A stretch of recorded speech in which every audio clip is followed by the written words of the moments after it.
আরাফার দিবসের ফজিলত সম্পর্কে। আজকে আরাফার দিবস সম্পর্কে কিছু কথা বলবো ইনশাআল্লাহ। জিলহজ মাসের 9 তারিখ সূর্য উদয়ের পর থেকে সূর্যাস্ত পর্যন্ত, সূর্য উঠা থেকে ডুবা পর্যন্ত এই সময়টা আরাফাতের ময়দানের সীমানা, চিহ্নিত সীমানার মধ্যে অবস্থান করবে হাজিরা। এই আরাফার ময়দানে অবস্থান করা হজের অন্যতম একটা নির্দেশ, আদেশ, রোকন, প্রধান একটা রোকন। আরাফার ময়দানে যদি কেউ যেতে না পারে তাহলে তার হজ হবে না। আরাফার ময়দানে সামান্য সময়ের জন্য হলেও ফজর থেকে শুরু করে একদম মাগরিবের আগ পর্যন্ত এক মুহূর্তের জন্য হলো সেখানে অবস্থান করতেই হবে। এই ছাড়া আরও কাজকর্ম আছে, কিন্তু কেউ যদি একেবারেই না করে, বিভিন্ন অজুহাত, অনেক বেশি ভিড়, যেতে পারি না, এসব কথা বলে হজ করে এলাকায় আইসা হাজি পরিচয় দেওয়া কিছুতেই সম্ভব না। হজের অন্যতম প্রধান রকম আরাফার ময়দানে অবস্থান করা। এই দিনকে আরাফার দিন বলা হয়। এই দিনটি অত্যন্ত গুরুত্বপূর্ণ এবং মর্যাদাশালী দিন। আরাফার দিবসের মর্যাদা সম্পর্কে অনেক কথা এসেছে কোরআন এবং সুন্নাহ এবং হাদিস শরীফে। এই দিবসটি অনেক ফজিলতপূর্ণ দিবস, এর চেয়ে অধিক মর্যাদা দিবস আর হতেই পারে না। যে সকল কারণে এই দিবসটি এত মর্যাদাবান, এত সম্মানিত, এত সম্মানের উচ্চ শিখরে আরোহিত, তার কয়েকটি দিক আমরা এখন উল্লেখ করব ইনশাআল্লাহ। এই দিন ইসলাম ধর্মের পূর্ণতা লাভ করেছে।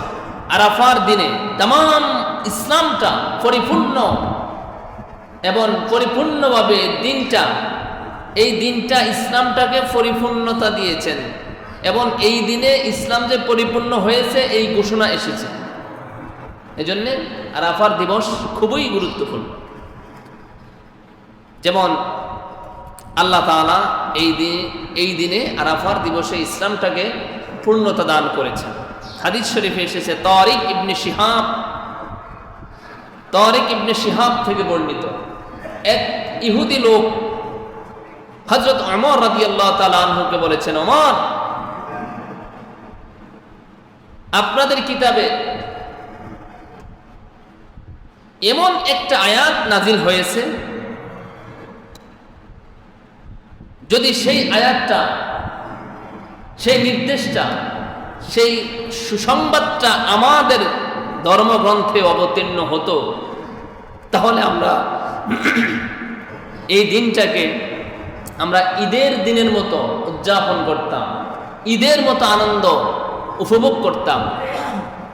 এমন একটা আয়াত আপনাদের কোরআনে আছে, যেই আয়াতটা আমাদের ইহুদি ধর্মগ্রন্থে নাজিল হইলে আমরা ইহুদিরা ওই আয়াত নাজিলের দিনটাকে ঈদের দিন ঘোষণা করতাম। তিনি বললেন, আয়াত সেটা কোনটা? ওমর রাদিয়াল্লাহু তাআলা আনহু তাকে বললেন, তুমি যেই আয়াত সম্পর্কে কথা বলছো, আয়াত কোনটা? কোন আয়াত সম্পর্কে কথা বলছো?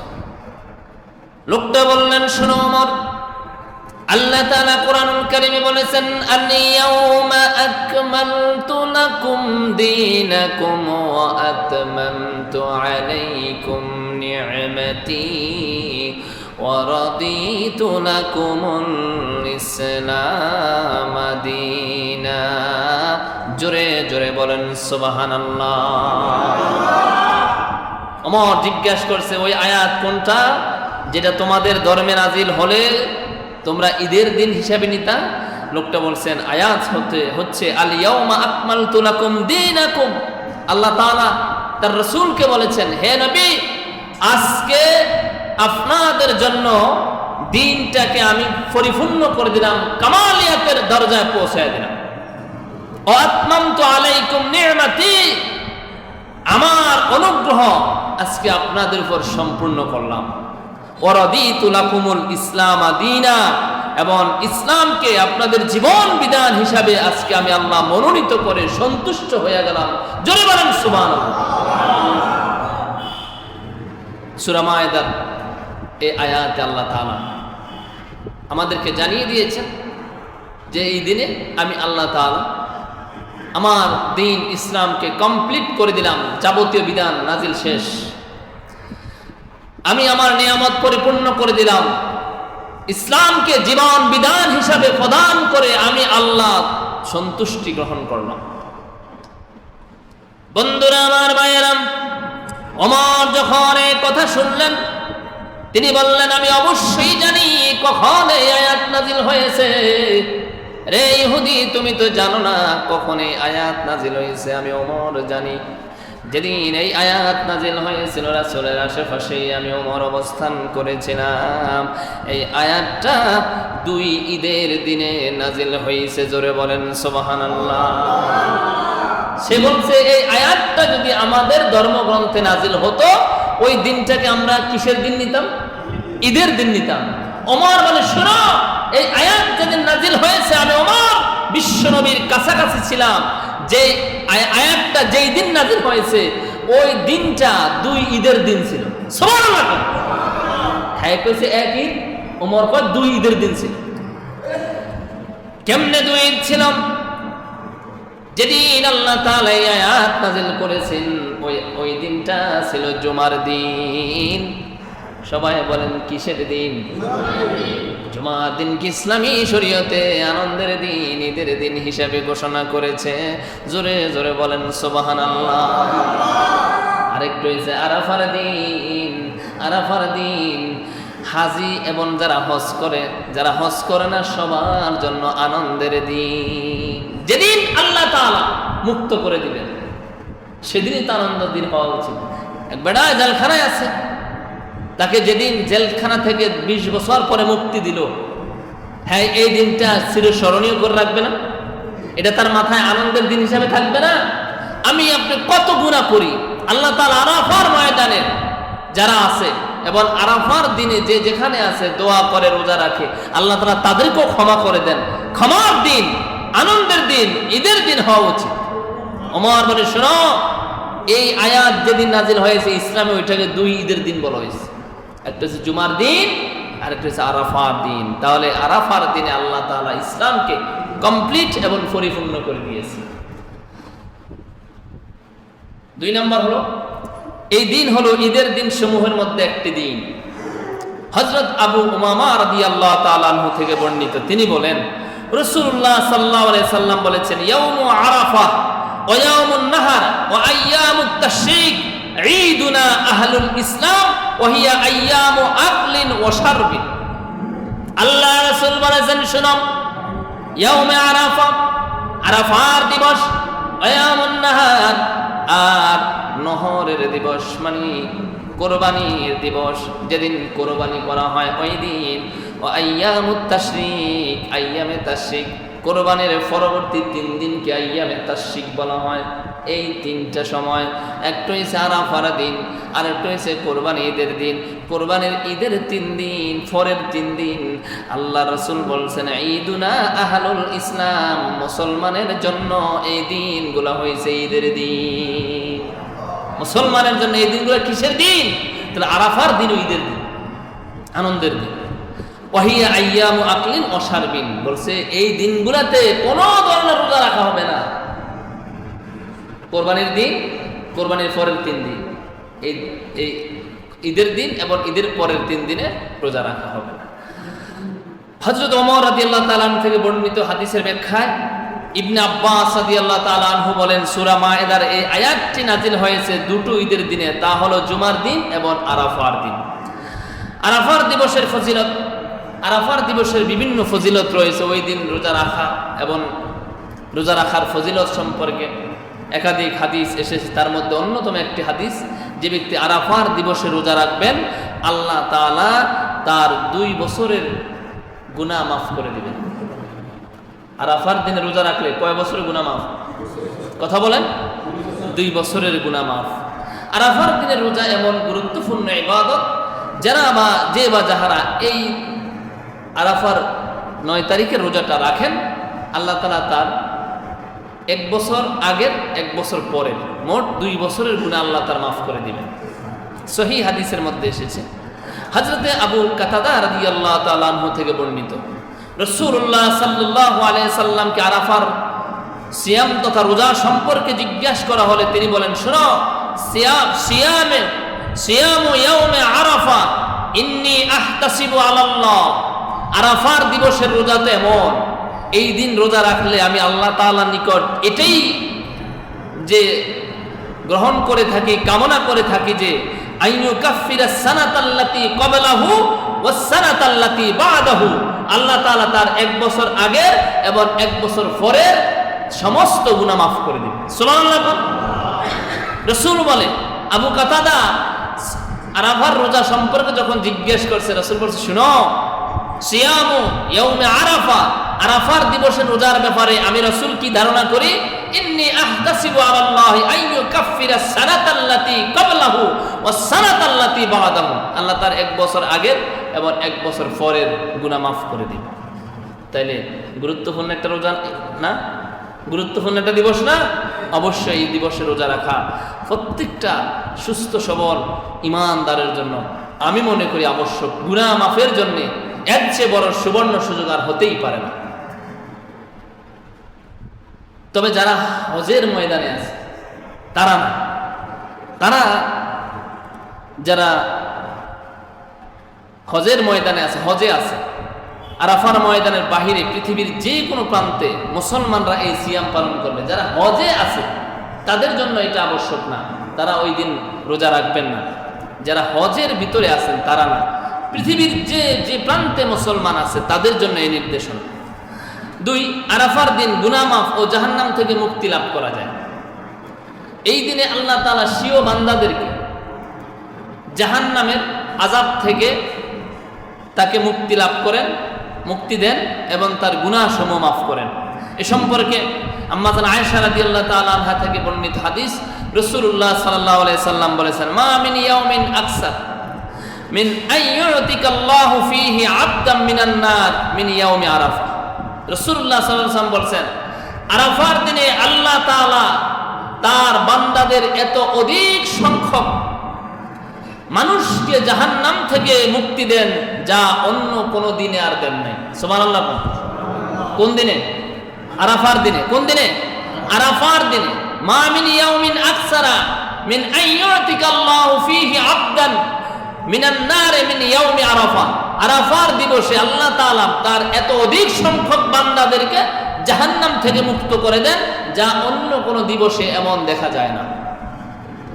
আম্মা জান আয়েশা রাদিয়াল্লাহু তাআলা আনহা বলেন, শুধু তাই নয়, এমন সময় ইন্নাহু লায়াদুনু সুম্মা ইউবাহি বিহিমুল মালাইকা ফায়াকুলু মা আরাদা হাউলা।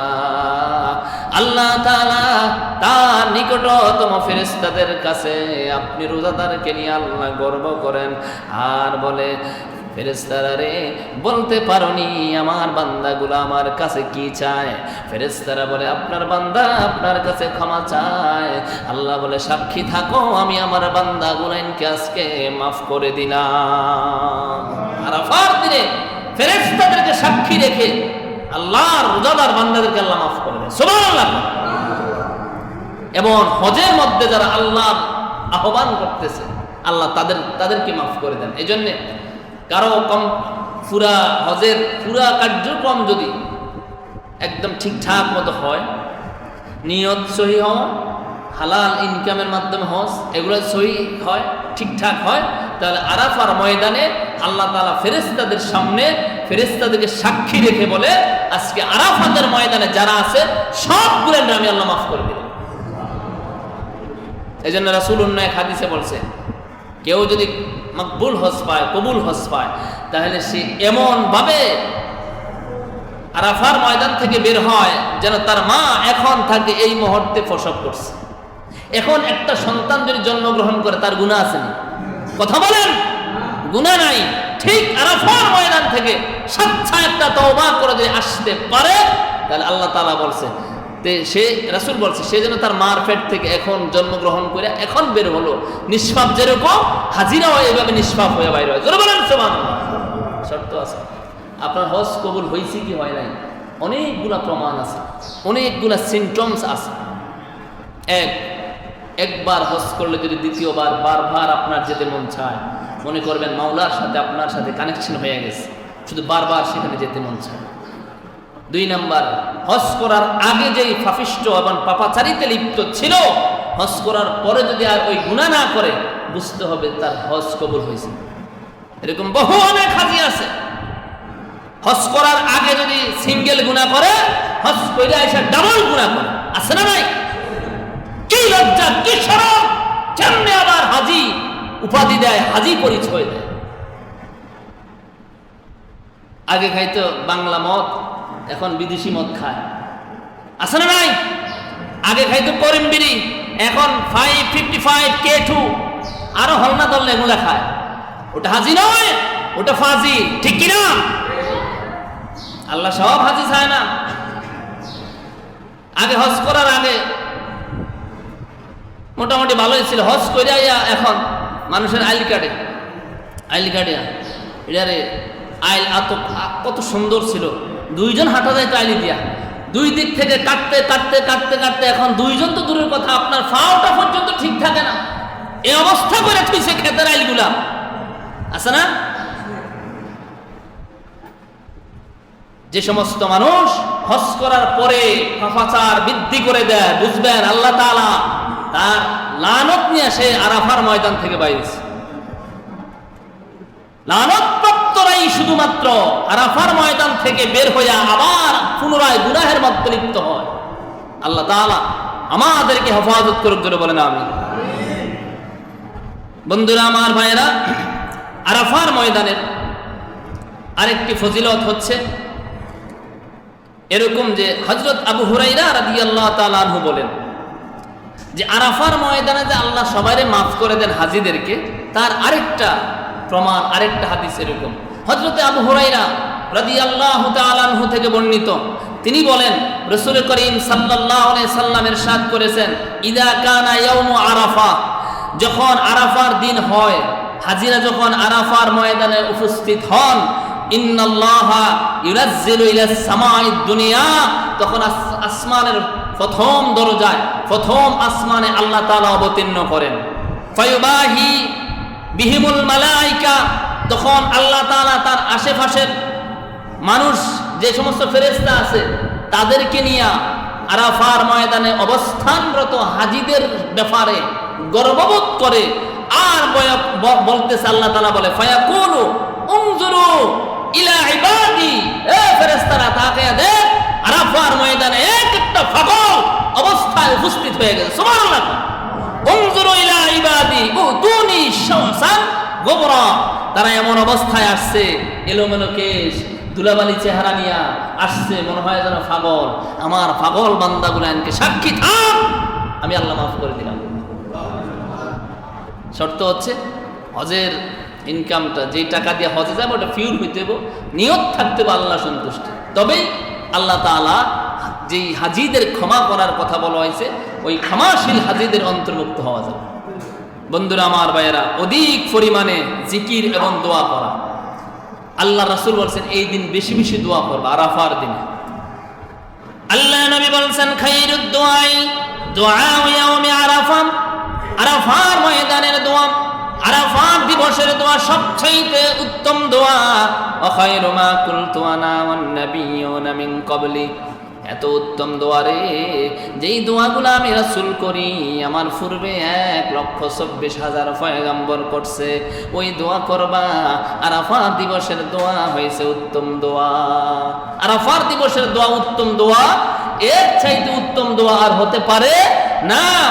এবং এমন দোয়া করো যেই দোয়া আমি করি এবং আমার পূর্ববর্তী রাসূলরা করে। সেটা কি?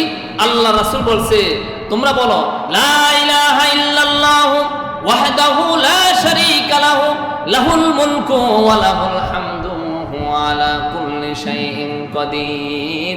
জোরে জোরে বলেন সুবহানাল্লাহ। খুব সহজ একটা দোয়া। রাসূল 2টা কথা বলছে এই হাদিসে। আরাফার দিবসের দোয়া সবচাইতে সর্বশ্রেষ্ঠ দোয়া, উত্তম দোয়া। আর সর্বশ্রেষ্ঠ কথা বলি, وخير ما قلت انا والنبيون من قبلي, সর্বশ্রেষ্ঠ সর্ব উত্তম দোয়া আমি করি এবং আমার পূর্ববর্তী নবীরা করে, সেটা হচ্ছে কি লা ইলাহা ইল্লাল্লাহু ওয়াহদাহু লা শারীকা লাহু লাহুল মুলকু ওয়া লাহুল হামদু ওয়া হুয়া আলা কুল্লি শাইইন কাদির। রাসূল বলছে এটা শ্রেষ্ঠ দোয়া, শ্রেষ্ঠ দিনে এই দোয়া আমি করি, আমার পূর্বের নবীরা করছে। সুতরাং তোমরাও বেশি বেশি এই দোয়া করো, তাহলে আমরা ওই দিন বেশি বেশি ইস্তেগফার করব, আল্লাহ তাআলার কাছে ক্ষমা চাইব ইনশাআল্লাহ। সম্মানিত মুসল্লিন ইকরাম, আর একটা কথা ছোট্ট,